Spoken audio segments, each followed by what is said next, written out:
Welcome everyone to the Anthony Todd Show. This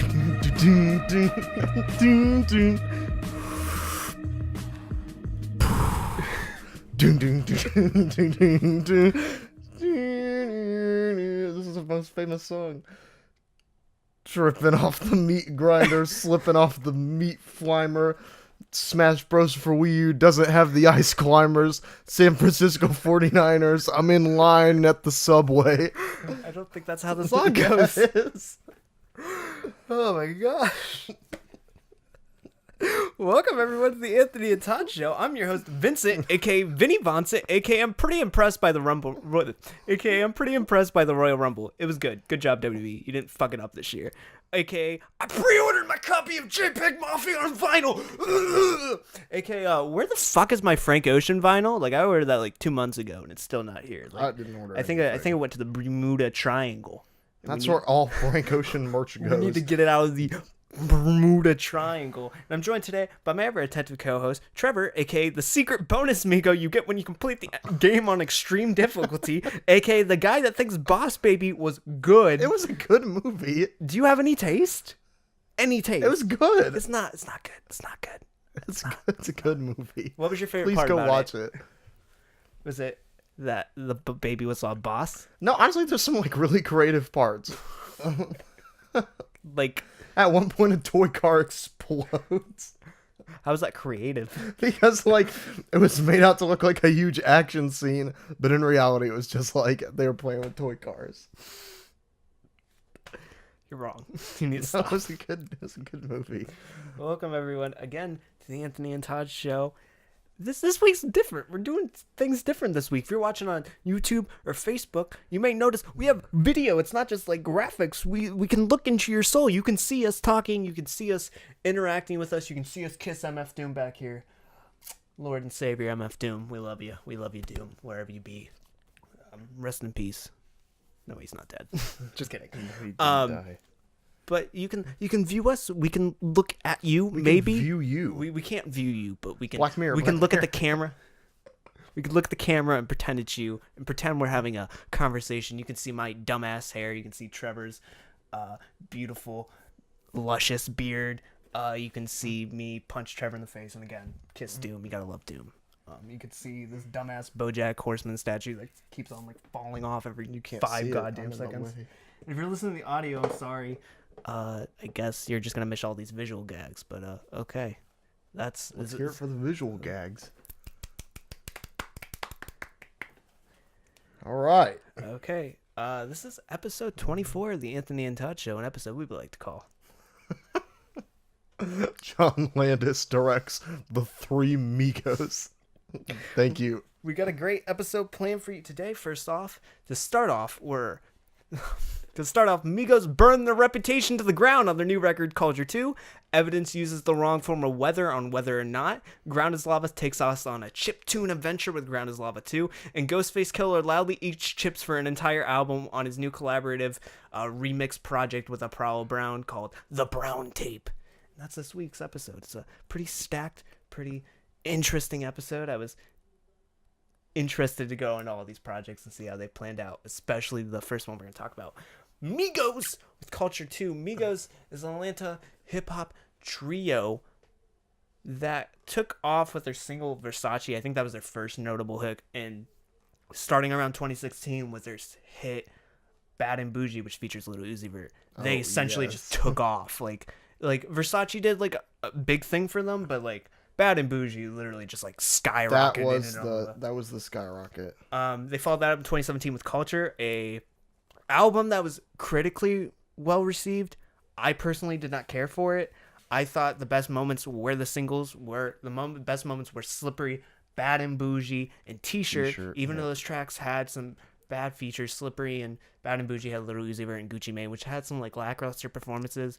I think that Migos were the best parts of that track. I didn't listen to hear Lil Uzi Vert and Gucci Mane. I listened to hear Migos, and I like their triplets and I like their style. But I thought the rest of the album was just generic trap music. I didn't think anything more than that, and I was kind of let down because the singles were so exciting. They were so fun, and I didn't get that from the rest of the album. Like, there's not another moment that comes even close to Bad and Bougie. There's not even another moment that comes close to T-shirt. Like that, those singles were like so fantastic that the album was just like lackluster in comparison. And it was like they weren't even trying. I felt like it was literally like just Migos. I think at moments they have something, like they really are close. They're really good lyricists at times, but other times like they're not able to escape this like generic trap style. And like I thought they eventually would get out of that, hopefully.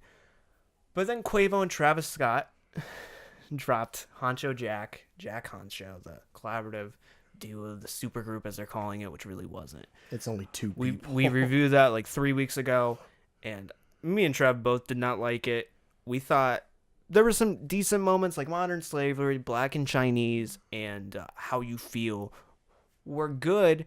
They didn't really have good songwriting to them. They had like really good production with the Otis Redding sample and the Mac DeMarco sample, or the sample that Mac DeMarco used on Chamber of It's Reflection. a Mac DeMarco sample at this Essentially. point. More people know it from Mac DeMarco sample. Yeah, absolutely.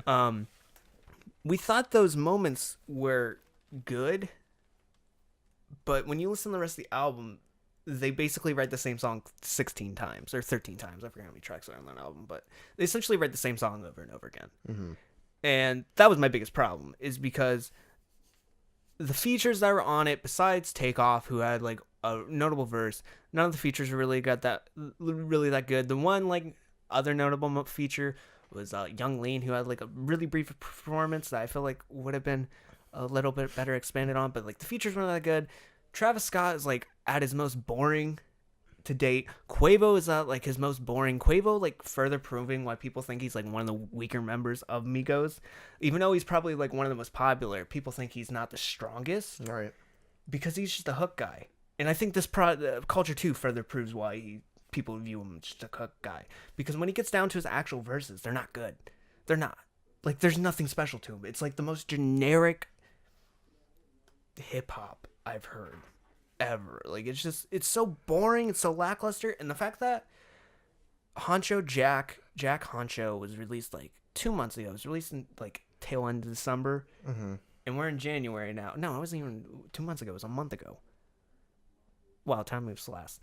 It was a month ago, and now we're in Culture 2, and I feel like Culture 2 is just a hour and 45 minute. Yes, this album's an hour and 45 fucking minutes. It's an hour and 45 minute Jack Honcho. It's literally all it is. It's Jack Honcho Jack Honcho. If you add an hour and you remove Travis Scott and you add Takeoff and Offset and a couple other features. That's it. That's all it is. Pretty much. This album, Migos should not be making 4-minute songs, yet alone hour and 45-minute albums. No. Like, they don't have like a good narrative sense or a good lyrical sense, or they don't know that much. They can't really depict anything else besides braggadocio. And why would they you want to? They have no interest in doing anything other than braggadocio.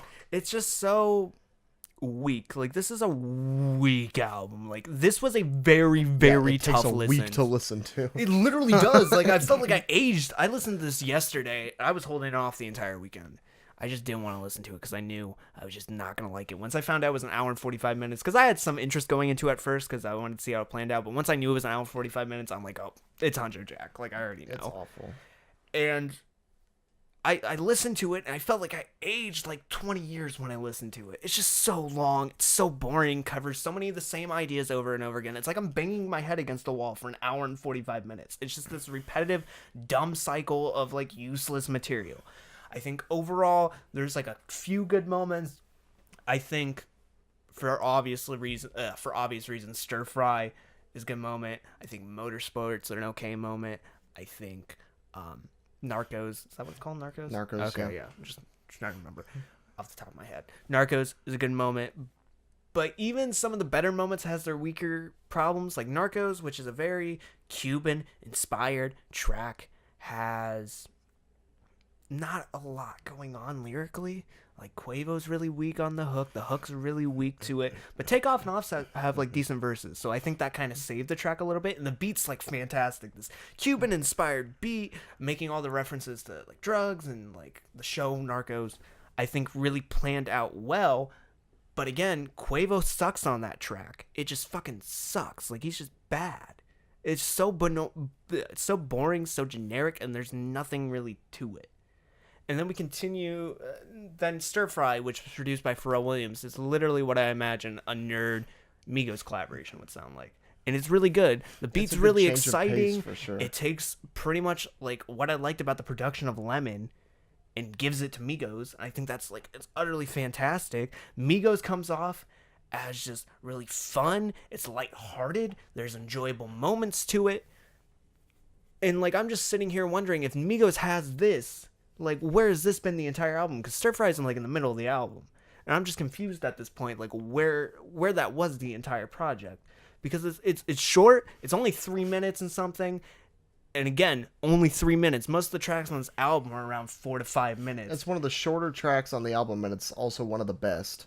I think Migos, again, don't know how to stretch out. Again, they shouldn't be making 4-minute tracks, let alone hour and 45-minute albums. I think because it's so short, so sweet, to the point, you get a poppier sense from the track, and I think that's the realm Migos is better operating in. And the rest of the album, I just didn't get that. I got like really braggadocio, shitty, generic hip hop trap music. I didn't care for this project. It is like, I hate to say this, but this is like the hardest thing I had to listen to since Eminem's Revival. This is like Eminem's Revival, except of instead of a 45-year-old has-been, it's a trio of like 20-30 somethings who are trying to prove that they have an impact on the culture, and instead are proving why they're just generic. And that's it. That's like, I hate to say that, but Migos screwed up on this project. For sure. Yeah. Like, all the features they had on this project. Drake, who gives like one of his worst and like unenthusiastic performances since Views. Like, this is Views Drake that we're getting on this project. Post Malone, who's kind of slowly coming back, or slightly coming more into his own, especially on the single Rockstar. I personally like that single. I think it was good. On this track, he's just so boring, and it's so much about what I hated about Post. No, not Post. Oh, is it Post? No, what was it? What was Post Malone's last album called? It wasn't Post. Post was just Rosenstock. It was, it's gonna come to my mind in a second, but Post Malone literally just comes through with just an unenthusiastic vocal performance that is like Stoney, yeah. I don't know why I said Post. I couldn't remember. Yeah, it's surprising I couldn't remember because that album fucking sucked. But Post Malone, who I think is a really charismatic and goofy guy, especially when you listen to his interviews, comes off as just really boring. Cardi B is able to actually somehow survive, and she's like one of my favorite moments on this album. Same thing for Nicki Minaj. I think they basically blow Migos out of the water, like charisma and talent-wise. I think their flows are like some of the best on the album on Motorsport, proving why Motorsport's like one of the better tracks on this project. And it's nice to see that Cardi B wears the pants in the family with Offset. Yeah. It's like, I hope Cardi B comes into her own on her next project, whatever she's dropping in the future, because I feel like she has a lot of charisma. And especially in this track on Motorsport, I think it plays out. Even though I do not like Bodak Yellow, I don't really see the hype behind it. I think she does have a unmatched charisma, and I hope to see more of that in the future. But yeah, like and Travis, not to mention Travis Scott, Big Sean, and Ty Dolla $ign.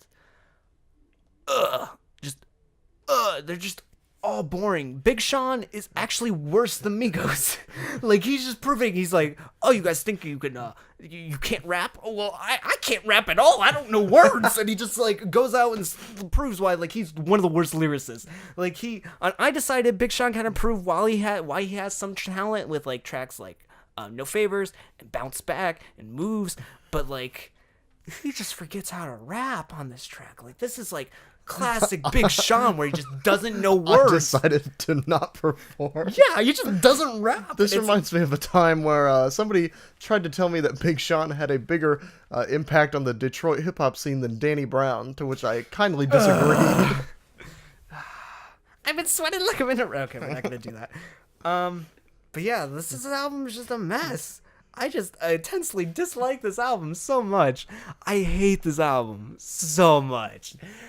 What did you think of it? I know I've been going on my rant. Okay, so I've been thinking about Culture 2, and I think I've pinpointed. Well, I think I should go off what I liked first. I think you covered a lot of it. Personally, I preferred White Sand with Big Sean, Travis Scott, and Ty Dolla $ign for one reason and one reason only, and that was it was a break from the Migos. You're not wrong. It had the most features in one song that it gave me a break from hearing the Migos. Because on this album, the pattern, I forgot to mention this is one of my major points. The pattern is hook, whether it be, for the first half, it's more Quavos on the hook. Second half, it's more Takeoffs on the hook. Mm-hmm. It goes, whoever's on the hook, Quavo, hook, Takeoff, or Offset. And sometimes they switch it up. Majority of the time, it's Takeoff. Or no, majority of the time, it's Offset. That's the entire project. It's always Quavo first verse. Yep. It's fucking annoying. Yep. Like, that's 90% of the album. And I get what you're saying about it, because, like, while I do hate it, I hate Travis Scott's lackluster performance. I think Ty Dolla $ign's is like, but Big Sean's terrible. But it's like, Big Sean's laughably bad. Yeah. And Migos is never laughably bad. It's a good break from dealing with Migos. And then, of course, Motorsport and Stir Fry. Stir Fry being the stronger of the two, but both decent tracks off of this project. I think it suffers from the same kind of thing as Culture 1, in saying that the singles were quite frankly just better than the actual album. But what I was talking about before, I think there are three huge problems that are hurting Migos right now, especially in Culture 2. And the first one is length. There's absolutely no reason Culture 2 should have been an hour and 45 minutes. Like, no sane human can take this much of Migos. And honestly, most of this stuff should have been taken out. There's a lot of length, but there's not enough girth. I think that's a good analogy. There's a lot of length, but there's not enough depth or density to it. Well, it's like, you can make long projects. Kamasi Washington, Sun Kill Moon, Kevin Costner's director's cut edition of Dances with Wolves. Like, some long projects that I enjoy. But, like, some of this stuff is...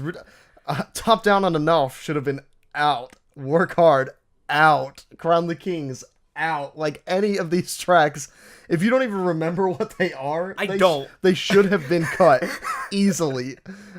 There's absolutely no reason I should have to dedicate a month of my life to listen to Culture 2. Like, this is getting ridiculous. Okay, so, like, I gotta be honest, halfway, like, I haven't done this since Eminem. Halfway through this album, unless it was, like, an important feature or something super notable, I stopped taking notes for every track. I stopped, like, because there was no point, like, documenting why half these tracks were bad because they followed the same fucking formula. Basically. Second huge problem, I think, is the lack of new content. I told Vincent about this before. You could pretty much play Culture 1 twice for somebody without a break and tell them it was Culture 2, and they wouldn't be able to tell the difference at all. There's nothing notable on Culture 2 that wasn't done in Culture 1 or that wasn't done in any Migos feature, track, past mixtape, past EP, album, ever. Ever done. It's always the same stuff. And I even saw, like, a video on Twitter of a guy saying, well, we've already heard Culture 2, you know? He literally lined up a track from Culture 1, and it played the exact same as I want to say the intro to Culture 2. Yeah. Just ridiculous stuff. I think the third thing that is kind of a culmination of these two things, and it's probably their biggest issue, is just oversaturation of the market. That was something that I mentioned before. No one can take this much Migos. Culture released last January. Since then, Migos has been featured on tons of projects, including but not limited to Quavo's verse on Kanye's Champions, which I actually enjoyed quite a bit. No, that was after. That was before Culture. Or that was before, yeah. But that's still, a notable example. Yeah, still notable examples. Also including Quavo's verse on Travis Scott's "Pick Up the Phone." That was also before. That was also decent. Quavo's verse on Congratulations by Post Malone. Also before Culture, the first Culture. These are still things that But they're still notable. Yeah, that's definitely still things. Quavo's verse on DJ Khaled's I'm the One. He's worked with Ed Sheeran, Calvin Harris, Major Lazer. Offset made an album, or is it an album? Offset, 21 Savage, and Metro Boomin with Without Warning, whatever it was a mixtape, whatever you classify that as. Migos were featured on Control the Streets Volume 1. Oh yeah, they're all over that. That was pretty much their album with Lil Yachty. It was half essentially their album. Literally any Cardi B song, including arguably the biggest pop song or rap song of last year, Bodak Yellow. Again, don't really understand the hype behind that, but they were still on it. And were they on it? Were they on like a remix or something? Or are you just saying that because Cardi B was a part of it? That's because it was Cardi B. It was just related in the general sense. Yeah, kind of. Oh, okay. But I mean, they work with Cardi B all the time. Literally anything that Cardi B does, the Migos are involved in some way. And then probably the most notable example, Huncho Jack Huncho, the Travis Scott and Quavo super group album that they released earlier this year. Talked about it already. So huge feature catalog going on here. And then also the two singles released, Motorsport and Stir Fry, were released not even close to each other or to the release of Culture 2. Motorsport came out in like October? Motorsport came out in like, around September, October, early October. These are like, that's a ridiculous amount of time. Out like the end of summer, right? Probably January. It was like early December. I just remember being unamused when the first time I listened to it. Now listening to it, I think it makes good. more sense in the context of the album. But like these singles ran their course and squeezed every last bit of radio play that they possibly could have gotten, and then released another track. And like, why that's normally smart for artists to do, especially when releasing singles. But like these singles weren't even close to the release of the album, I would say. So everybody has pretty much gotten enough of the Migos, and then they go and drop an hour and 45-minute album, and it's the exact same stuff that we've been hearing on Without Warning or Control the Streets or Huncho Jack or with Cardi B or the two singles or anybody that's still listening to Culture 1. Quite honestly, it hasn't even been a year, I don't think. Or no, it might have been a year. No, to the date. it's like exactly a year. Yeah, it might have been a year to the date, essentially. But that's just too much Migos. It's too much. We have had too much Migos. But here's the thing: it's not like I feel like you can oversaturate the market and still do a good job. Brockhampton oversaturated the market, still did a good job. They oversaturated. I wouldn't say that was oversaturated. They released 3 fucking albums, a demo reel, and they oversaturated the market. But here's the thing: it was good because there's 8 members. There's so many different sounds. They cover so many different topics. They were all good. They weren't the same song over and over again. Migos Hand for Hand writes the same song over and over again. There's 2 differences though. 1 for the category they're good, Bad and Bougie, Stir Fry, and 2 pretty much a majority of Culture. Pretty much a majority of Culture 2. That's all. That's it. They're just fun, colorful, bit playful hip hop, or just this generic take us seriously. We're Migos. We're tough. We're braggadocio hip hop. Like there's 2 zones that they can play in, and sometimes the majority for the singles they tend to be playful, but for everything else, their albums are just super strung in, super just forced fed, super just lame and just unenthusiastic. Like it's a majority of these tracks. I think Quavo is gonna fall asleep. This reminds me a lot of ASAP Mob, Friends Volume 2. No, Cozy Vapes Volume 2. I'm sorry, the first one was called Friends. Cozy Tapes Volume 2. Too Cozy, where they're literally falling asleep on the track. They got too cozy. You literally listen to Feel So Good, and it literally feels like they're falling asleep. Together. There's moments on this album where I think Takeoff and Quavo are just asleep.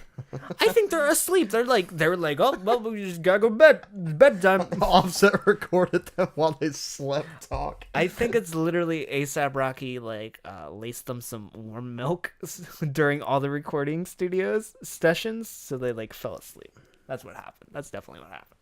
But no, I think it's literally they seem really enthusiastic on what they're making, and it really shows for a majority of this because it's not fun, it's not playful. I'm not saying they have to make fun and playful stuff, but I'd rather you not just talk about yourself, and if you are, switch it up. Because like it seems like they're literally, when they're talking about themselves, it's always super just buffed up. It's not playful at all, because you can be super braggadocious as long as you're playful and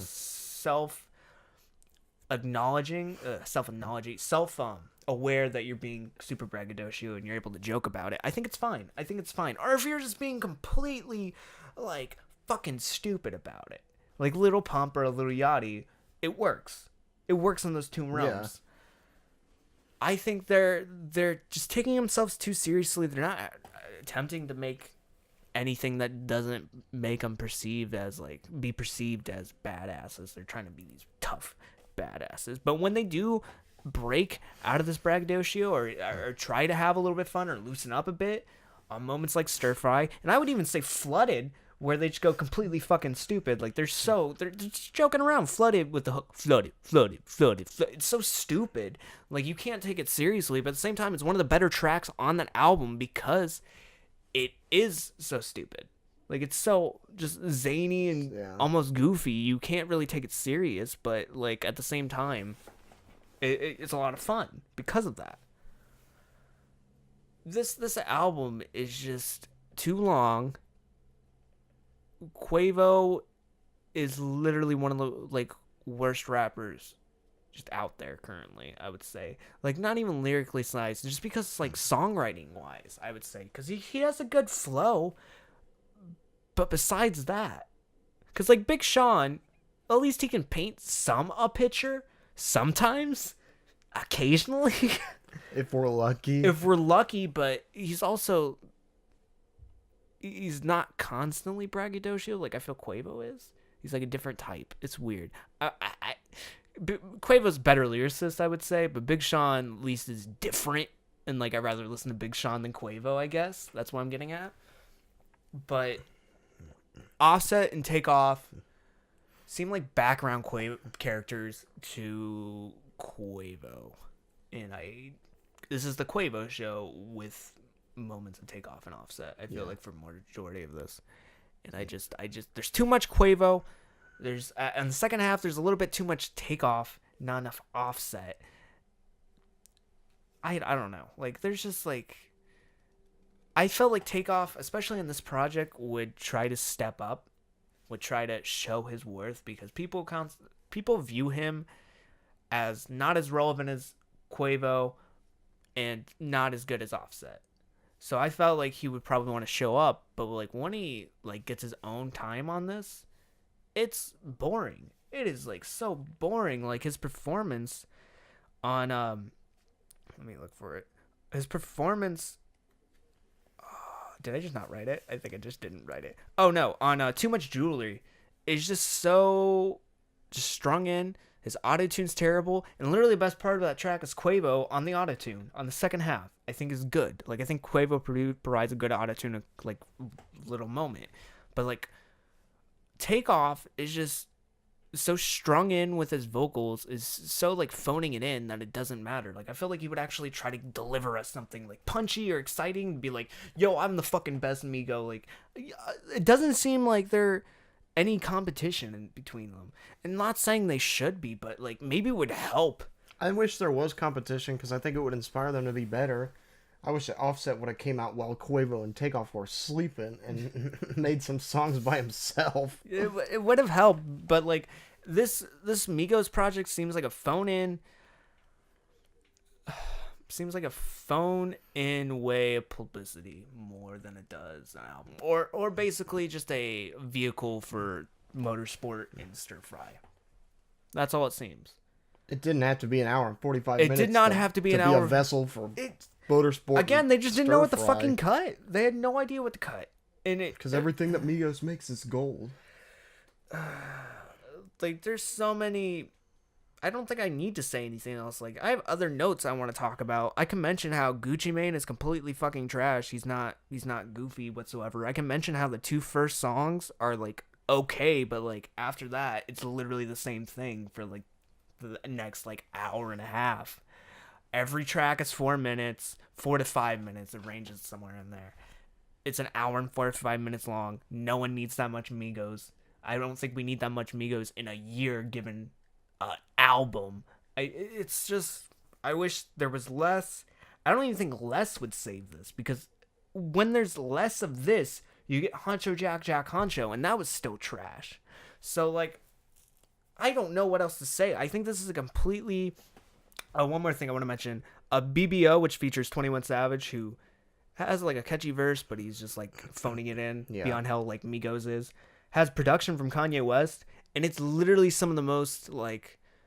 He's not the whole entire production, but he has a production credit. Something that has Kanye West's production credit, I would expect to be good or have some style or something. But this is just so lackluster and lame. It's like, why is Kanye attached to this? Like, how did he get roped into this? Honestly, it seems like he like actually had no attachment to it, because there was no mood, no style, no nothing.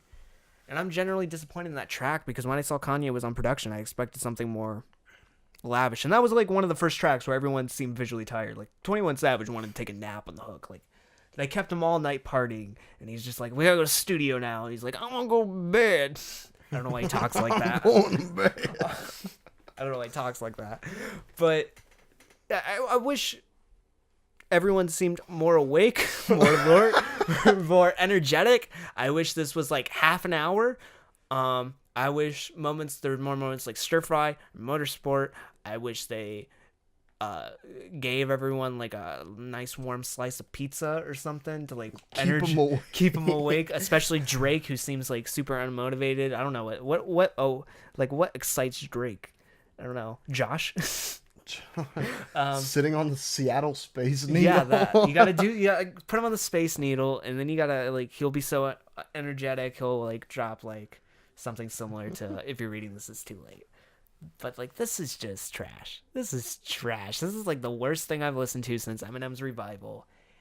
And like, we've listened to some bad stuff so far this year. Like Francis and Lights like had an unfinished project, but even an unfinished project I think is better than this, because it was only 20 minutes. Yeah. This is an hour and 45 minutes of just pure garbage with some good highlights. Highlights are good, but like in between these highlights are these just like dark abysses of just like pain. This is like pain and suffering, and these like pits. This album is just so long, and I can't like emphasize that enough. There's just like so much I hate about this record, and I wish I wish Migos get their act together, but like I don't have any hope for them in the future. I know Takeoff's working on a collaborative project with Carnage, which could be good, but also is most likely gonna suck. I didn't like the Young Thug Carnage collaboration, so I don't think it's gonna be that good. But maybe Carnage will come together with some of his like most exciting production yet. So I don't know, but I wish Quavo was an Amigo, to be honest. It would maybe made this a little bit better, but also Takeoff, when he got Moments to Shine, wasn't that good. Offset wasn't that good, and this just is bad. It's bad. Like, I've been reading reviews, and they're like 8, 6, like 5, but no, this is 2. This is 2, like dos, like for Spanish, because they're Migos, right? I'm giving it a 1.75. Yeah, like, this is what it is. It's 2. Like, it's a finished for project. Culture 2. It's a finished project, same way Eminem's was a finished project. This is way less pretentious than Eminem, but it's still not good. It's not good. Like, you know what else is less pretentious than Eminem? XXX Tentacion, and the album was complete trash. It was garbage. And like, I think it's just because I don't know. This is just I hate this record so much. I just wanted to go away, and I never want to talk about it ever again. We're just gonna leave it at that. I'm done. Are you done? Do you have anything else to say? Migos, step it up, boys. Let's just leave it at that.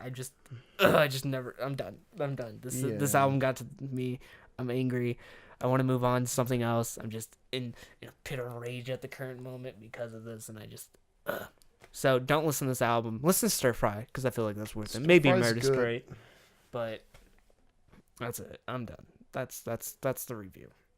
You're probably hating us because we gave it a 2, but other than that, this is Robert Blue, so we're gonna leave it at that. The artwork's cool. They literally just took Weezer's Red album. I know. And added a floral 2 to it and some doves. That's it. That's Yeah. the album art. Mm-hmm. Okay, so we got a question. Finally, we have questions this week. We have 2 questions. Are you ready? You ready for a question? I'm ready. A question?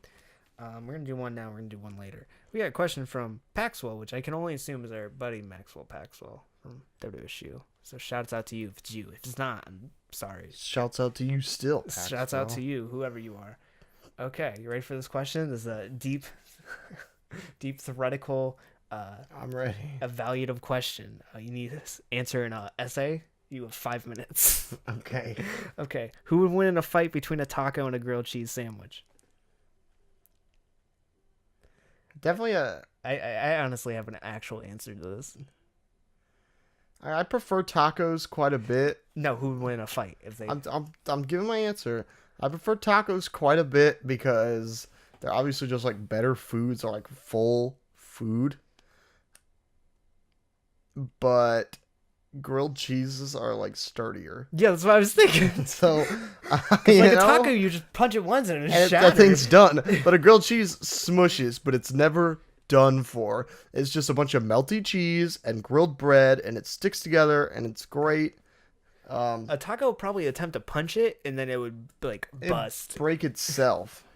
That's all I could think. Like that's a legitimate answer. Like obviously grilled cheese would win. It's a sturdier object, like you said. It's like a sponge. It's like the episode of SpongeBob with a bully Bob where he just keeps on punching him and like nothing happens. That's grilled cheese in the scenario. It's like a sponge. It absorbs all the pressure, all the punches. So it would win. Cheese. It would win. It's gooiness, and also like you get like taco would like get cheese on its hand, and it would be like, oh, it's sticky, and then like I can't move. It limited my mobility, and then grilled cheese come in, win. Grilled cheese would win. Okay, so that's our question. If you want to submit a question, we're gonna try to answer questions in between albums. If you want to submit a question for next week's episode, there's a link in the description if you're watching on YouTube or Facebook. Or you can just tweet us. You can tweet us, Facebook message us, YouTube comment, whatever you want. You can do whatever you want. We don't care. Just what was the other ways? You can send a rock through with a note attached through Trevor's windshield. You can email me, but make sure that the subject line is "Good job, $500 a week," and make lots of typos so I know it's legit.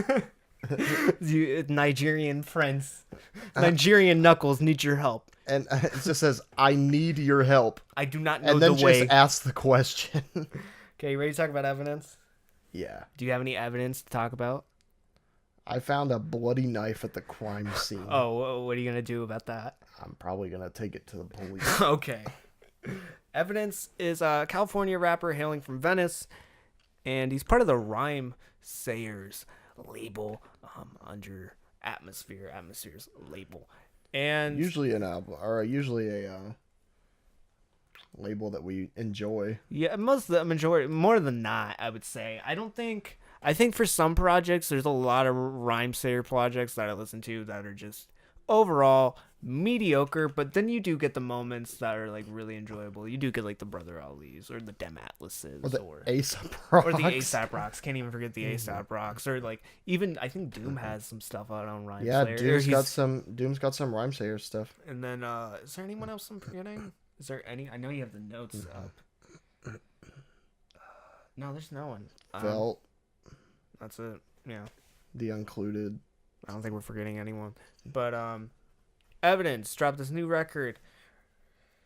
And I was kind of interested going into it because last year around this time he dropped the track Throw It All Away, which is a track I really enjoyed. I thought it was a moody track, but it wasn't super emotional. It didn't really go too much into his life and why he wants to throw it all away. But I thought overall his flow was really nice. I thought it was a well-constructed track. I like the hook. I like the line, Young Michael. Oh, no, let me have it. It's, where is it?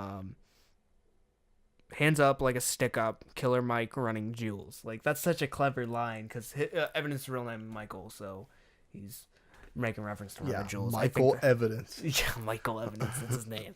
But I think on this album, we get a lot of moments like Throw It All Away, but there's not much more to it than that. I think this is a personal project, but at the end of the day, besides for the final track is a complete exclusion to it. Yeah. You don't know much about Evidence. And I would hate to say this, but some of his features are way more enjoyable than him on this project. Slug, John Wayne, Rhapsody, who surprisingly is on this project. Like, I'm honestly surprised that any of these people, besides, well, okay, Slug I'm not makes surprised. sense. Yeah, Slug should be there, but I'm honestly surprised like anybody else is on the album at all. yeah, it's like super strange that they all are together on this project. Like, I never thought in a million years John Wayne and Rhapsody would be on like the same project. No, absolutely not. And I'm kind of confused how he got everyone together, but except for Slug. Again, I can't Slug, but like, this is overall, it's how I feel about like artists like Atmosphere and Grimes, who not Grimes, artists like Atmosphere and how they've been dropping projects recently, or the last couple projects. I think it's okay overall. There's nothing harmful on this. It's an hour, should be more like a half hour at most. Half hour, like 45 minutes. Yeah. And the features are good. Tracks are well versed. There's good production. There's production from Alchemist, Sam I Am. Evidence does some production on it. There's nothing more to it than that. Like, I don't think this is a personal project that doesn't have a lot of depth to it. You don't know much about Evidence besides the final track where he does go into his personal life, and it makes it one of the most interesting tracks on the project. But it's well organized, it's well constructed. There are some more exciting moments to this project. Moments like Throw It All Away, Jimmy Dean breakfast sandwiches. Yeah, Jimmy Dean breakfast sandwiches. That's my favorite. I love those. Love Is a Funny Thing, and where the Alchemist raps. Yeah, which like, I forget always that he forget does that Yeah, all the time. I always forget that. And By My Side Too, which is the closing track. I think it's really good. But other than that, whether or not it's pretty good. But like, even the better moments don't really have much to say. It's just mediocre overall, but it is okay. Like, this is a well organized project, but other than that, it doesn't have much depth or like narrative flow. I think there's a lot of relating elements. Like, there's constant reference to these Mackie speakers that he keeps on forgetting or picking up or not picking up, or this repair company keeps on calling him. It's like, we got these Mackie speakers. We want to throw them away if you don't come get them. Pretty much. These voicemails play through the entire album. I think it's some nice unity. Hey, it's your old buddy Shake. Not Heard that you were doing a little project. But I don't think there's that much to this project. And I think that's what really makes it suffer, is I listened to this and I didn't learn anything about Evidence, except for at the end, which I'm going to make reference to now, By My Side Too, which makes reference to his girlfriend having their first son, and then ending up discovering while breastfeeding him that she has a lump and she had like stage 2 cancer. I think that's what it was. I think so. But it was a really emotional track, and he's really grateful for his son's existence, because without his son, she would have eventually never found out about it and probably eventually died. So since that, they got to recover in a sense. I think that's a really beautiful moment, but it's one of the shortest moments on the entire album. Yeah. And it's at the end, and there's nothing more to it. That's the only like emotional moment I learned about Evidence through this project. It's a project that really needed to be personal, and it wasn't. I learned more about, I would say the same thing I learned about Evidence on this project, I learned about John Wayne from his one verse. Talking about taking his mother's computer and bootlegging FL Studio on it to become famous. Just like John Wayne's verse on what track is it? I always forget. To make a long story longer. To make a long story longer, which has a pretty interesting hook to it. Yeah. But I think I learned the same amount of John Wayne than I do Evidence, and John Wayne's only on a track. I don't learn anything about He has Evidence. one single verse. This is Evidence's entire album. I just sense there was a huge lack of feeling or relaying that feeling on this project, because I know Evidence has personal stories. I know he has a lot to say. I know he has feelings that he feels and things that he wants to tell about. But I almost feel like he has just trouble relaying that to his audience and relaying that in his songwriting, or I guess how he wants to go about telling the stories. Yeah. He hyped this thing up like it was going to be his magnum opus, but that feeling and emotion put into the album seemed really toned down, or even when it showed up, in some sense, with the exception being By My Side 2, Yeah. just felt really synthesized, or I guess false emotions being created here. Like, I know Evidence can do better than this, and maybe it's a struggle telling his story, because sometimes, like, that kind of thing is hard to relay in a song, especially most notably in the hip-hop community. That's something that's, I think, sometimes to get difficult to get across to your audience. But I know that he can tell beautiful stories, like in By My Side 2. That is such an amazing track with a lot of depth and a lot of really cool storytelling elements to it, and it's really a shame that it doesn't appear till the very last track, and it is one of the shorter tracks on here. And it's the only moment of its kind. Right. That's not to say it's the only bad track, though. Of course, we talked about To Make a Long Story Longer with John Wayne's verse. I thought that was a really cool track. Cool production from Sam I Am on there. And one of my favorites you didn't mention, Powder Cocaine. Oh yeah, no, I forgot about that. I really like Powder Cocaine, the song. And I like cocaine. It had some. I'm just gonna splice that out. I like cocaine. The Alchemist had some really cool production work here.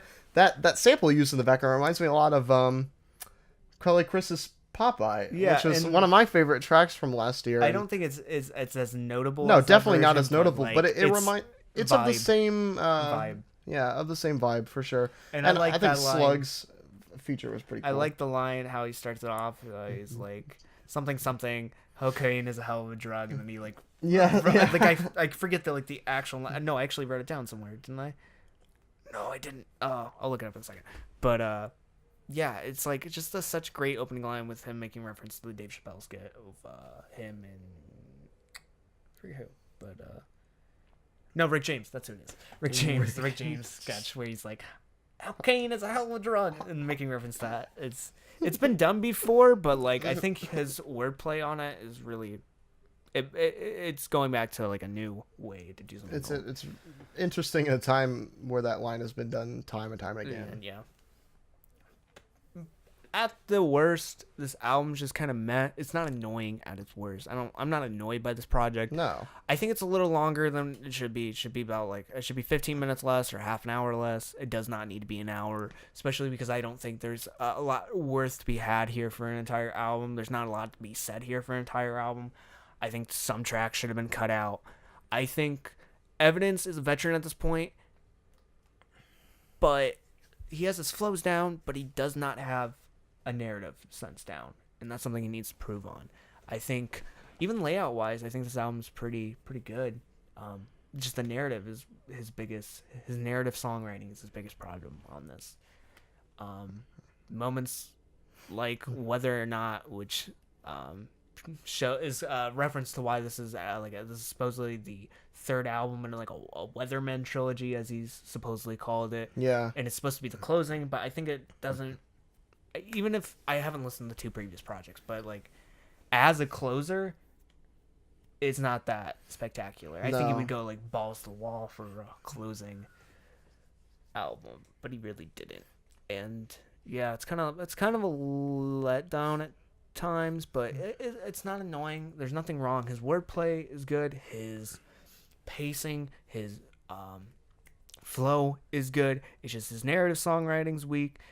And I think his features are good. I think John Wayne, Slug, Rhapsody, Styles P, who comes through with one of the funniest lines on Love Is a Funny Thing. I just want a gangster paradise like I'm Coolio. That's just such a dumb line, but I love it. But like all the features are good. Production's all good. Again, Sam I Am, The Alchemist, Evidence produces a decent amount of the tracks on this. Everything flows together well. It seems like Evidence project, but like you just don't know a lot about them, and that's where it really suffers. Yeah, I don't have anything else to say besides that. I think it's well crafted, but not well narratively executed, and that's his biggest flaw. That's yeah, I think that's a pretty good thing to bring up. Also, something I think that needs to be brought up is, like you said, Evidence is a veteran in the industry. And something I didn't really think of until now. He was a member of Dilated Peoples with DJ Babu and Raka, who's also on this album as a feature. But you know, rapping in a collective is different than rapping solo work, and it's a lot of times even more difficult to get your story across in a collective.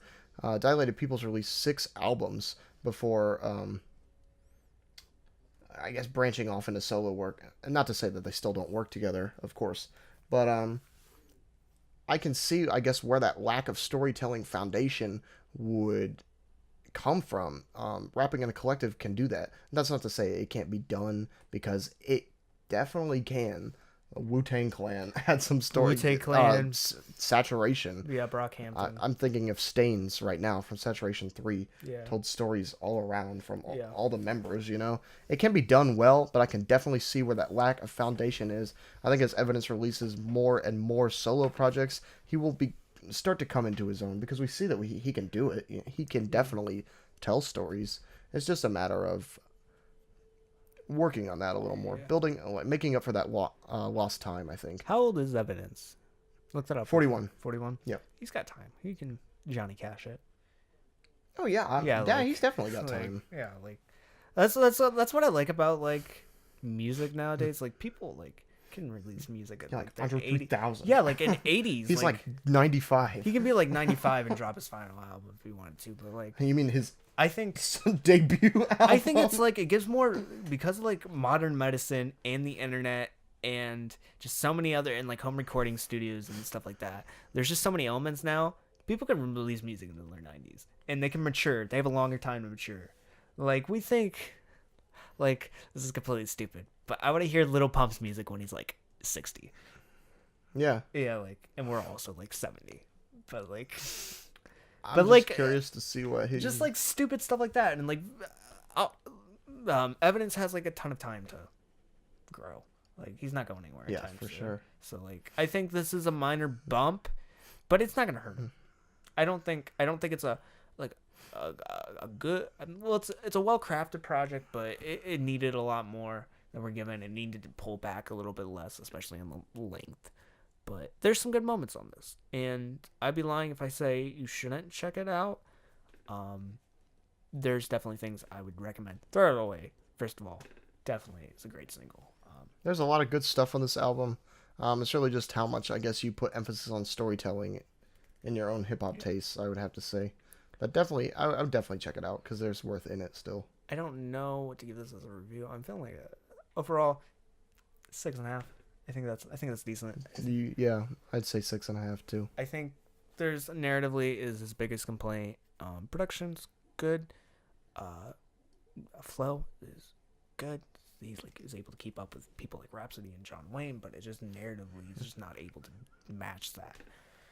And that's it. That's all I gotta say. I think Evidence has some things to improve on, but like I don't think it's that hard. I think he just needs to reflect. And how long? When was his last solo project?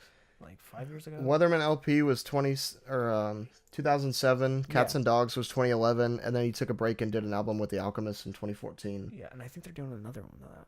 I heard something, or maybe it was a bonus track they recently released or something like that. They're still working together for sure. But like he can take like another 5 years and probably improve on this. Like it's definitely possible, and I'm excited to see where he goes with this next or anything next. I know he released like a joint project with our buddy, we interviewed him. He's not really our buddy, but a cookbook a couple years ago, and that was amusing. There's moments I thought were really fun to that. But, yeah, for sure. Cookbook's a nice guy. He's a really nice guy. I want more from Cookbook. I don't know. I don't know if I want more from Cookbook. He's surely like a hella entertaining guy, and he's really nice. That's it. That's all I gotta say. Awesome. Okay, so you ready for another question? I'm ready. This one's not as deep. Okay, it's not as important. Okay. How would you rank off Kendrick Lamar's albums? Who sent that? James. All right, James. This is literally, this one's easy. Like I feel okay, like are we talking albums? albums, just albums. Just so But Untitled Unmastered counts. OD doesn't count here. OD? What do you mean OD? Overly dedicated. Overly Oh yeah, dedicated. Okay. Duh. I don't know why I said that. Overly dedicated does not count. So everything Section 80 post. So just as Post Section 80 counts. Untitled Unmastered counts. Even though it's B-sides, that would count it. okay. So I think there's two frames of reference to how you view this.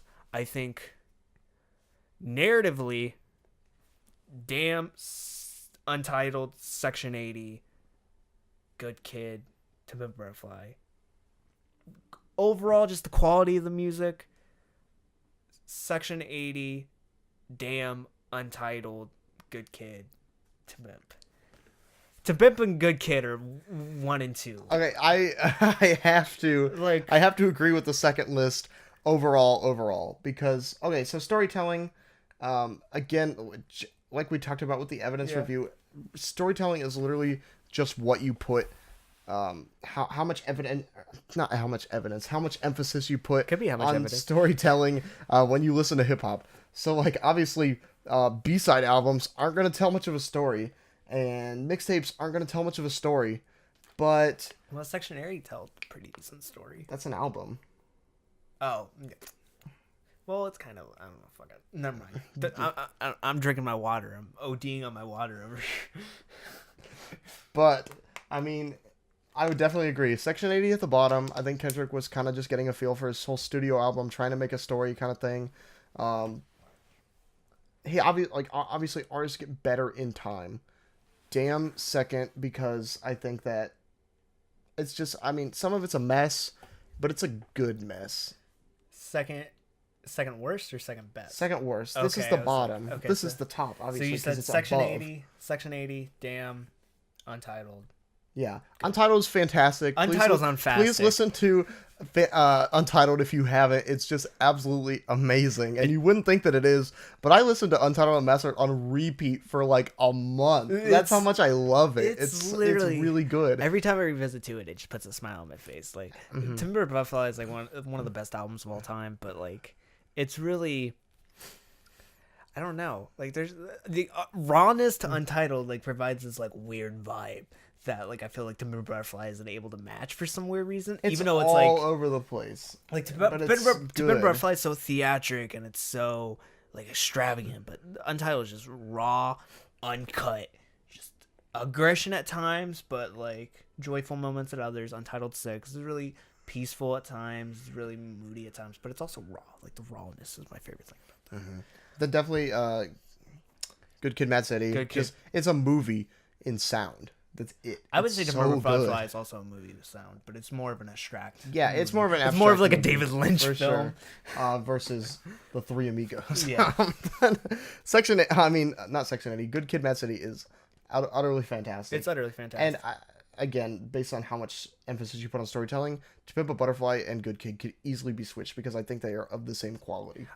But To Pimp a Butterfly will always be my top. That's my absolute favorite. I hate that people think that Pimp Butterfly sucks. Like, I hate that. Like, they're always like, Good Kid's the best. Like, I'm fine with you thinking Good Kid's the best, but if you think Damn is the best, just like, get the fuck out of here. Like, Damn is it's a good album. Narratively, it fucking sucks. The layout fucking sucks. I promised at our year end I will not complain about the layout anymore. But I think it's just not as strong as The Pimp or even Good Kid. I think Again, still really good stuff on Damn. Kendrick thinks Damn's the best because it combines elements of Good Kid, some of the more exciting hype moments of Good Kid with elements of Butterfly. Some of the jazzier moments, like I would say, Feel is like a cutoff to Butterfly almost. Not Humble, but Pride is almost a moment on that. I would say Yeah is weirdly, even though it's way more popular, could potentially be put on Butterfly, but I think it's just not as strong in narrative or in like layout and I think that's kind of what hurt it the most.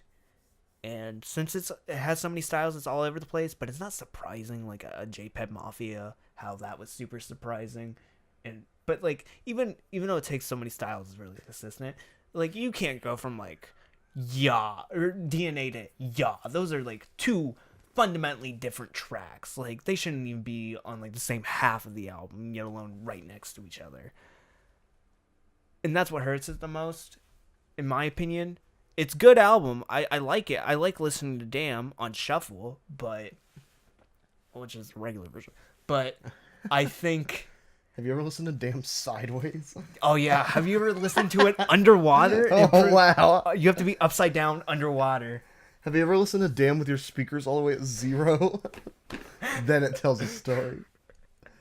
The real music is the sounds around you. Okay, going back. Damn is good. It's not his best. I would... It's better than Section 80. I think Section 80 is good, but it's like one of his first projects, so he's still kind of getting the hang of it. He's getting his sea legs. He's getting more of his sea legs that he earned on Overly Dedicated.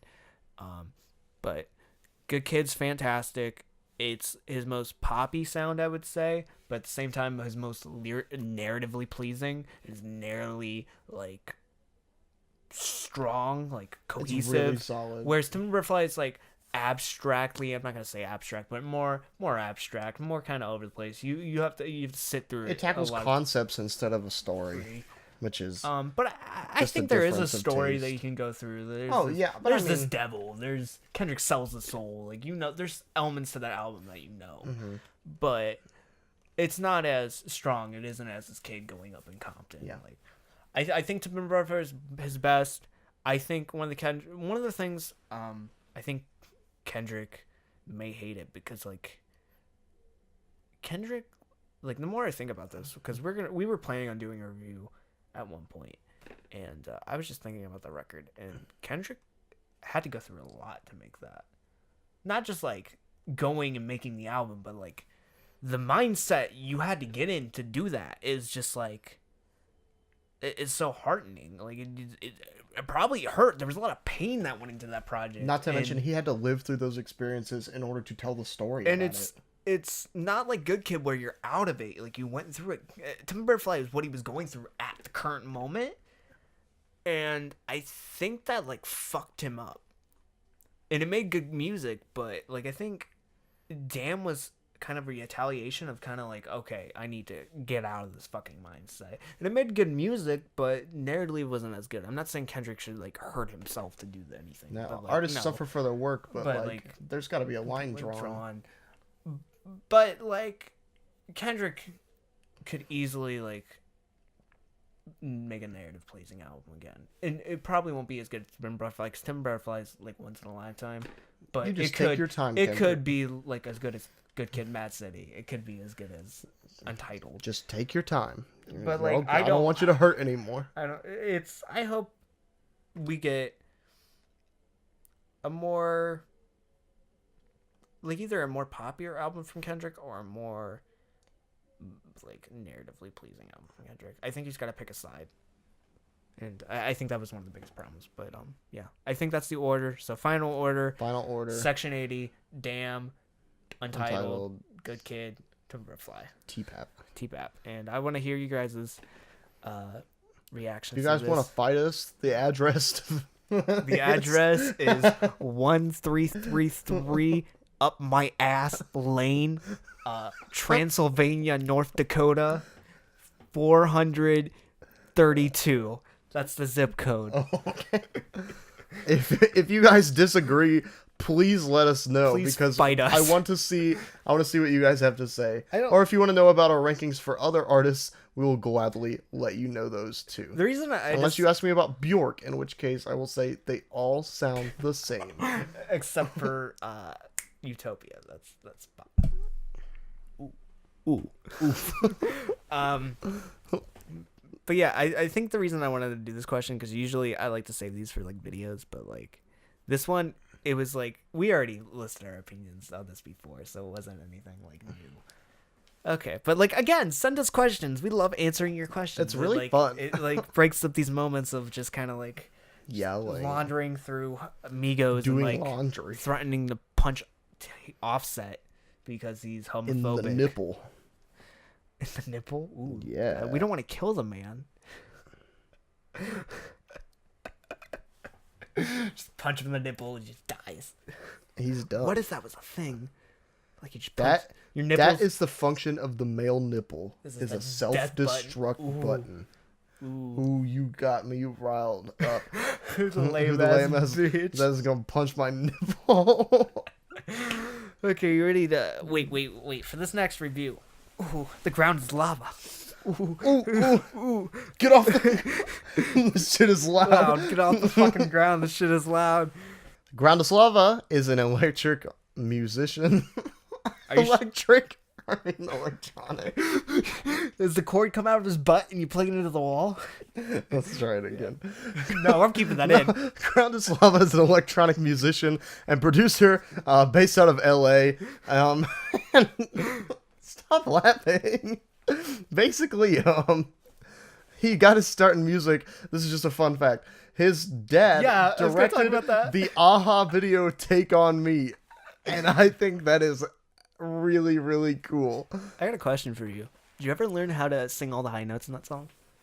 They are too high. I think it's synthesized, or he has amazing control of his head voice. What range is it in? Like soprano, alto? Do you know? You can pretty much sing anything. So I tapped out at a high D the other day in my vocal lesson. High D. But like I think it's difficult for me to hit like high A flats.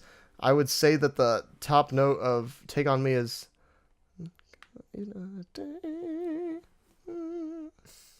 probably like a B or a C.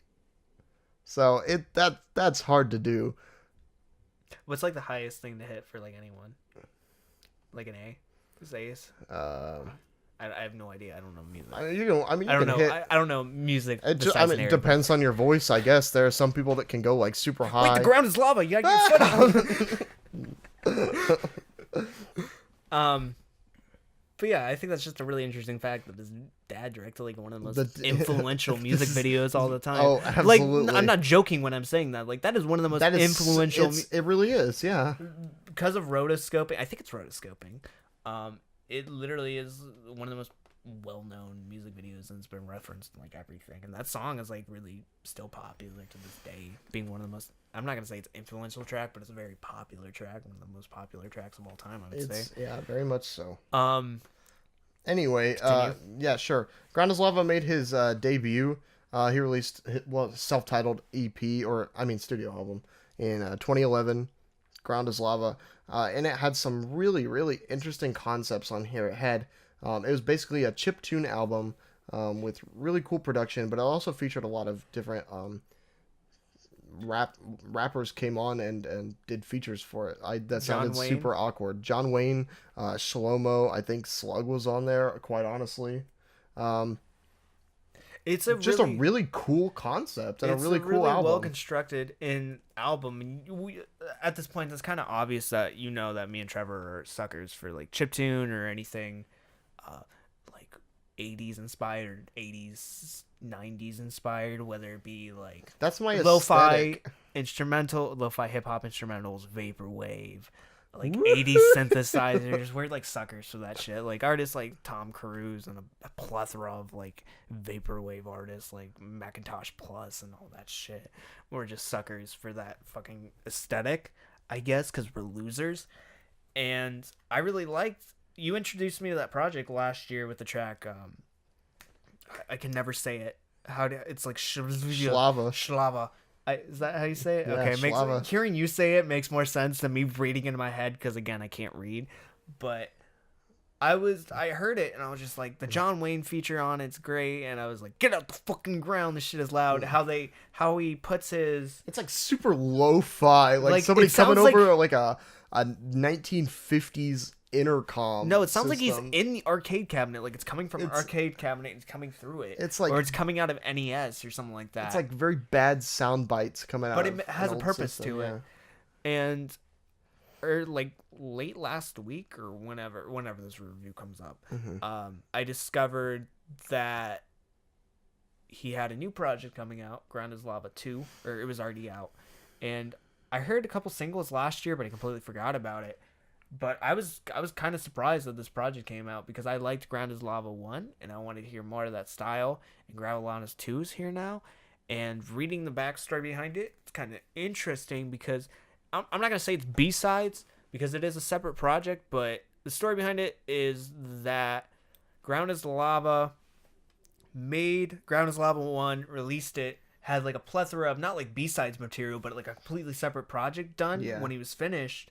Or by the time it was released. Very similar to the first one. And that he just never really released it because when he released Ground is Lava, he got a little bit more fame, a little bit more notoriety. He moved on to Ableton 12, I think that's what the program he said he switched over to. And he never really went back to the original material. A vinyl pressing for Ground is Lava 1 was released, and he thought it was kind of like the perfect time to release this like unreleased project, the unreleased album. And I think that was kind of cool. It's almost B-sides in a sense, but I think because it is a separate project, really isn't. But it's almost like what Untitled Unmastered is, because I think that's Untitled Unmastered. That was all in the same studio sessions. I think this is project. This is like afterwards. Yeah, but it was never released, so it's B-sides in a sense, but not really. Don't quote us. It just follows the same style as the first album, I think, and a lot of the same sounds. And then once he started to use a new program and evolved his sound, it became, I guess his new sound. And now he's revisiting the old sound on Ground is Lava 2 as he's releasing this lost project almost. Don't quote us, because last time we said something was B-sides, you guys literally kidney punched us for like, not B-sides, but they're in the same studio, so no, fuck you. Gumboot Super's B-sides. Gumboot Super's B-sides. You can suck on my nuts. I don't give a fuck. But yeah, Ground is Lava 2 is the same as the first, I would say. It's fun. It's a beautiful arrangement of chip tune music with electronica and elements of like hip hop. There's no hip hop features on this though. But it's an electronic chip tune album. It's beautiful. It's really nice to listen to, but other than that, there's not that much depth. There's no features. There's no huge production mix-ups. The album's very consistent. It flows well, but there isn't anything too like left field about it. There's nothing that really like shakes it completely up, like rearranges it. There's no curveballs. There's no surprises, I would say. It's a very, I'm not going to say predictable, but I hate to say that, but it's a very predictable chiptune album in a sense. It may be beautiful. I think it's good. I think it's well produced. It's well arranged, surely, but at the end of the day, there's not that much to it. Yeah. I think Ground is Lava does a really good job of setting up almost these like little areas on the album, so you kind of feel like you're going through it, but it's not like a huge narrative. And I wish there was like either like little skits with like characters or something, like what Lil Orange did with The Ordinary Man, or what MF Doom does with anything. I wish there was some narrative to it. Mm-hmm. And I hate to say that, but like not even narrative. If there was like rap features or other artists coming on top of these beats, yeah, I definitely wish. I feel like that would help. Features. Just something, because I think the original Ground is Lava was good because it was its own thing. Now listening to the sequel, it's not as good because we've already heard the sound being done before. While it's just, I would say the production's just as good. We have heard it before. I think he keeps up the quality, but at the same time, we've heard this. Like, it's nothing new. Honestly, I think that Ground is Lava 2 was released for the fans. Because the original, I mean, you look at the evolution of Ground is Lava 1 into Ground is Lava 2, and if they were made one right after the other, and Ground is Lava 2 was just never, revisited after the program switch or the new sound development, whatever you want to call it, it's just not consistent. Ground is Lava 2 is not consistent with the work that was done on the first project, and I honestly think that the project, while it may have been said it was done, and I don't consider it B-sides quite personally. I don't. I think that this album was actually not complete. It is a full-length instrumental chiptune album, but to be something that Ground is Lava would create, especially in success, or yeah, basically as a successor to the original self-titled debut album, there would have to be more features. There would have to be some sort of narrative, and I honestly don't think that the project was ever completed before he moved on to his next album. And so, like you said, when the vinyl pressing of the original Ground is Lava was finally released, I think that he released it mostly for his fans as a bonus to just say, like, hey, you know, there was a follow-up to this, and it never quite made it to fruition. It was kind of just stored on my hard drive or whatever, or I buried it away for 10 years in the Nickelodeon Zoe 101 time capsule, and here we are now, kind of unearthing it. That's not to say there's not good stuff on here, because there definitely is. Favorite tracks include Snow Dream, the original opening track. I like Micro Impasse. Wait Forever is probably my favorite track on here. Emergency, A Year Away, Until Tomorrow. These are all really beautiful, really cool and catchy and well-produced tracks. But I really want to see some sort of remix to this album, quite honestly, to make it more like the original Ground is Lava. Get John Wayne back on here. Get Shlomo on here. Get artists like Samus or Mega Ran on here. Samus Would absolutely tear it up on this album. I want to see that. Get the Migos on here. No. This could be the basis for TurboGrafx 16. Anything. Like, I want some sort of features on here. You had, like, realistic goals, and then you were just like, moon. No. Okay, Moon. scratch the last two, but seriously, in all seriousness, any of those artists besides Migos would have worked on this album and just made it absolutely phenomenal. I think I'm kind of getting the same gist. It's a really well composed chiptune album, has a nice flow.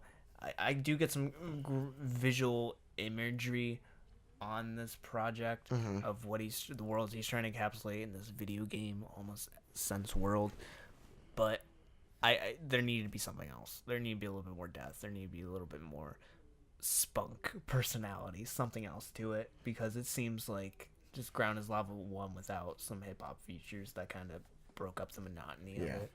Yeah.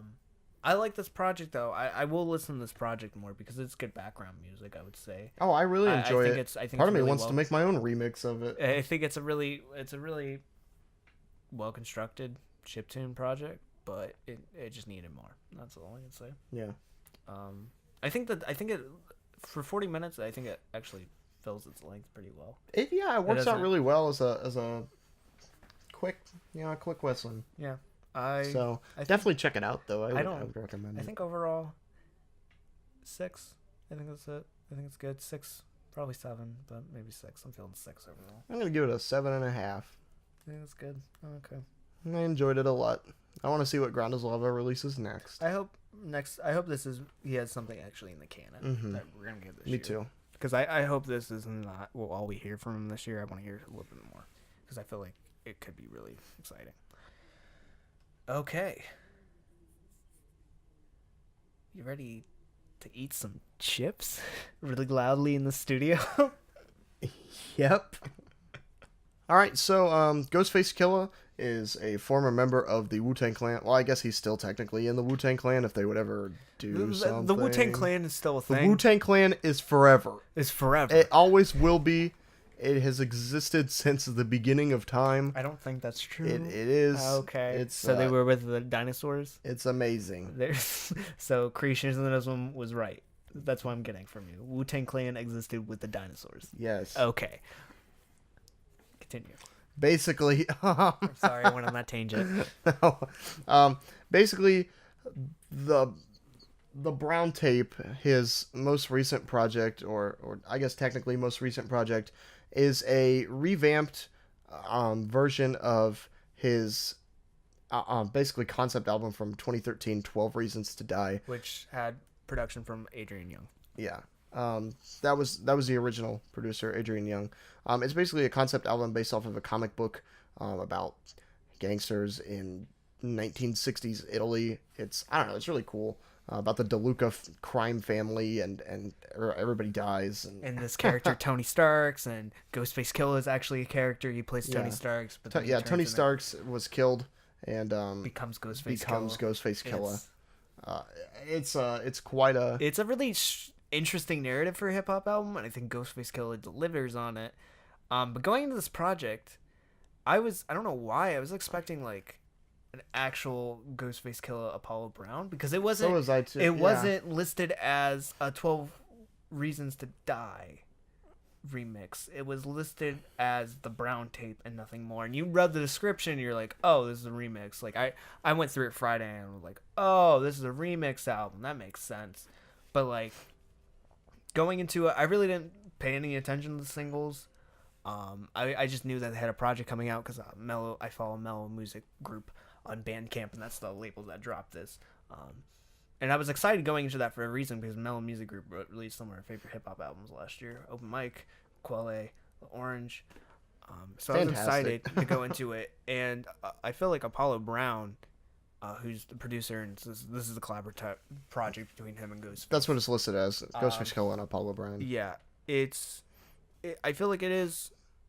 Apollo Brown, from any other previous production I've heard, has been pretty good. So I was interested to hear how they would interact. And listening to this, I realized it was 12 Reasons to Die, which I haven't listened to in like 2 years. Yeah. So it was a nice revisit of that. But I remember the first one being way more theatrical.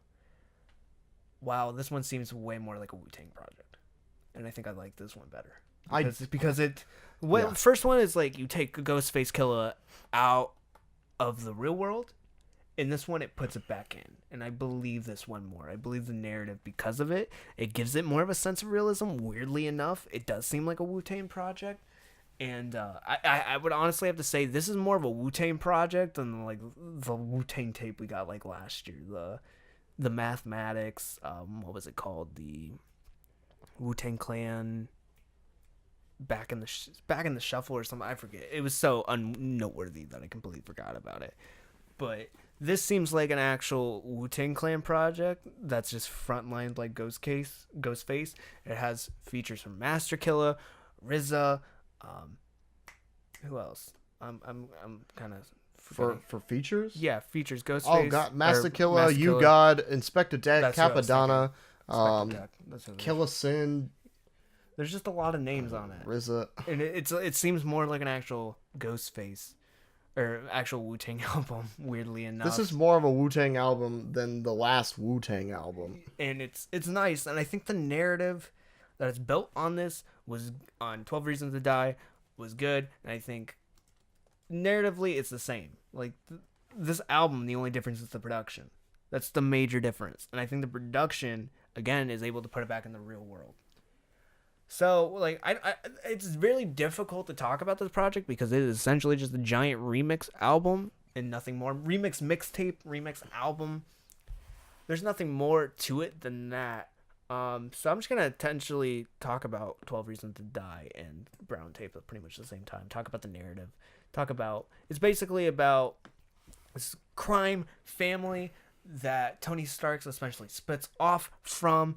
He ends up meeting this girl called Carmela. Is that her name? Or I always mess up her name. I think I goofed probably, but essentially, he falls in love with her. She eventually betrays him. He dies. The Caparelli family kills him, and he is resurrected as the Ghostface Killer. And he seeks his revenge against the Caparelli family. And every track has a narrative reason to exist. I think even the features have a narrative reason, whether they're trying to tell Tony Stark / Ghostface to not do this, not touch this girl, or we're going to war against the Caparelli family. I really like the track. DeLuca family? I declare war. DeLuca. What was I saying? Caparelli. I don't know where I got that from. Caparelli? Is that like a thing? We went to high school with a guy named Caparelli. Tyler Caparelli. That's where I got it from. I don't know. But the DeLuca family, thank you for catching me off on that. I was just randomly saying nonsense. But the track I Declare War, where they actually declare war. What? Yeah, I know. It's weird. And then they fight. Yeah, and then they actually fight, and blood on the leaves, Yeah, cobblestones. Blood on the Cobblestones, where they essentially it's the beginning of this war. It's really Basically, cool. yeah, basically just a gang war. And I really like the narrative of this project. It's really solid, really sound, and it's absolutely phenomenal. And Ghostface fits perfectly on it. That's all I can really say. I liked that when I first listened. That's one of the aspects of the sequel that I really enjoyed. And I don't know much to say about this album other than that. I think it's a well produced. I think 12 Reasons to Die is a well produced, well narratively built album. I think this Brown tape, which features Apollo Brown production, puts the Ghostface in a realistic world, a realistic setting. It feels like a Wu-Tang Clan album, which makes it feel great. I personally like this. I feel like some people may like the more theatric feeling more because it does make it feel like a movie, but I feel like I just like the rawness because I think his production, Ghostface, feels more natural over this. He feels more calm. It builds. This is where he books his strengths. This is kind of where he belongs, I guess. It also makes moments feel more gritty. It doesn't feel like it's like a narrative. No, one of the reasons I like the Wu-Tang Clan so much is because of their rawness and because of, we've talked about this multiple times, it feels like they were all in the studio together, bouncing one off of another, eating chips really loudly into the microphone. That's good. Oh, that's good stuff. But Ghostface in the back eating chips. That's like, I mean, that's the type of sound that I like. I like that hip-hop collaboration, working together sound, and that's what the Wu-Tang Clan I think really embodied. And it's really cool to see Ghostface finally being put into more of his element. 12 Reasons to Die, the original, absolutely phenomenal, really cool as a theatrical project and as a hip-hop album, but I really like this new retro Wu-Tang feel of 12 Reasons to Die.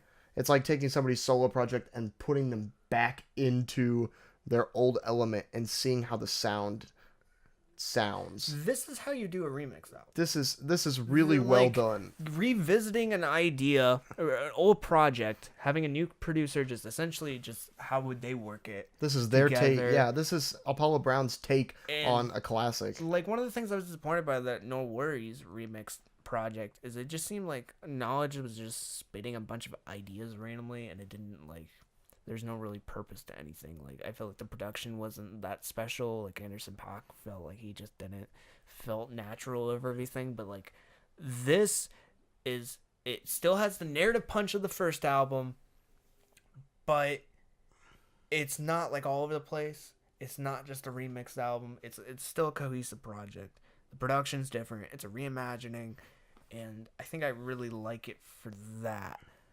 I think it's well composed. I think overall I would have to give it the same score as the first.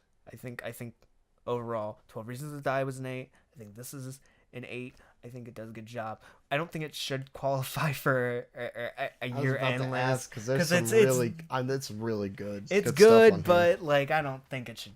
I think it's, since a lot of it is a bit of a cop out, I think. Yeah, but it is good. I would recommend listening to this new version. Absolutely, it does put a new spin on an old twist, even though it's not that old. A new spin on an old project from Ghostface. I would still consider 12 Reasons to Die to be an absolute classic. Yeah, I think that it's a really strong album. I still remember when the album came out, and I listened to it to death. Like, I really enjoyed it. So that's just taking, that's honestly just taking a project that I adored already and making it even better. As a Wu-Tang fan, I have to give this at least a step higher than Vincent. I'm gonna give it an 8.25. Yeah. So yeah, I think the production again complements it. I think it is a good remixed album, remixed mixtape. I don't know what you would really classify this as. And it's an album. Yeah, it's a concept album. I hope Apollo Brown would like do this with like other projects, because that'd be cool. I enjoy seeing his take. Sometimes I'm kind of wary about remix projects, remix albums, essentially, because of the reason that Vincent just said, the whole No Worries Knowledge thing. But Apollo Brown, like, I want to see this done with another album, you know? Like, what album would it be? What hip-hop album would it be? Similar style. I think it works. It works well with concept albums. So, what would be a good concept album to work with? I have no idea. let's do some research. I don't think it's research. I think we just need to think for a second, a good minute. Think. What's like a good concept hip hop album? I'll just scroll through my phone and maybe we'll just randomly come up with something. Okay, so he works well with. I don't know. I'd like it would have to be. I think it would have to be a concept album, like as you mentioned. But like I don't know what's like a. I also want to see him work with Outkast. Like I don't know. That's not really a concept album. No, it's not necessarily a concept album. Oh, what? Deltron 3030. What? Like what? Can you imagine that? That would be interesting. That'd be so cool. I don't know. I think that would be crazy. It's a rap opera. It would be so cool. I think it's from 2000. It's old enough. I think it could be done really well and put like a whole new narrative twist on it. I really want to see Deltron 3030 redone. Didn't even think of that. I would like. I don't know. I'm just scrolling through my phone. I don't really see anything that would be good. Some other Wu-Tang member, maybe like Liquid Stores with Jizza. That could be interesting. Even though I don't know if that's really a concept album. That could be. Yeah, that could be good. Yeah, I don't have any other ideas, but that'd be cool. It'd be cool if there was different production for all For sure. projects. Maybe like maybe like John Wayne rap album too. Maybe? But like a lot of the heart and soul in that project comes from John Wayne. Yeah, I feel like production. I couldn't. That wouldn't work. I don't know. Well, Deltron 3030. I think that's probably the closest answer we got at this point. But yeah, I really again like this project. Hope other albums are done in this style, not just from Apollo Brown, but maybe some other producers. Apollo Brown should do Little Pump's last album. Oh yes. Yeah, that's definitely. Yep. That would fix everything. But yeah, I think a good, well composed remix album. And I'm just gonna leave it at that. I think it's good. I'm really excited. I was really surprised by this, and I think it's a really well done like concept. The album 12 Reasons to Die is a well done concept, but like That was so cool. Just like to remix that in this way is just it's simple but unique. Like it's such a simple idea to just like make the instrumentals or like make new instrumentals, but just the consistent the same concept. I don't know. But yeah, check this out. It's great. Leave it at that.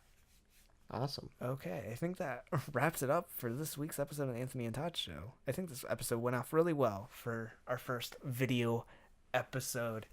I think we did a good job. I think it's only going to get better as time goes on. It may not be perfect now, but over the next couple weeks, it'll get better. We'll figure out how to light better. We'll figure out how to summon less darkness. Less darkness. Remove the darkness. But yeah, that's it for this week. But what's next week? Just an FYI. Card's subject to change. We don't know what's in the future. Frank Ocean might drop 14 albums. Well, that's happened like 3 or 4 times already this year. Where just an artist releases some random album that like Ray Shremmerd has that triple album coming out. They're trying to blow Migos out of the water with just redundancy. So can't wait for that. That should be fun. But next week, what's next week? Justin Timberlake's gonna say yeehaw on his new country album, Man of the Woods. Rich Brian's gonna try to take us to church with his debut album, Amen. AWOL Nation is one letter away from being offensive with his new record, Here Comes the Runts. And finally, I come to the realization that They Might Be Giants are actually regular-sized men on their new record, I Like Fun. And that's next week. Next week should be an interesting week. I can't wait for that Justin Timberlake record. That's going to be so much fun. So much fun.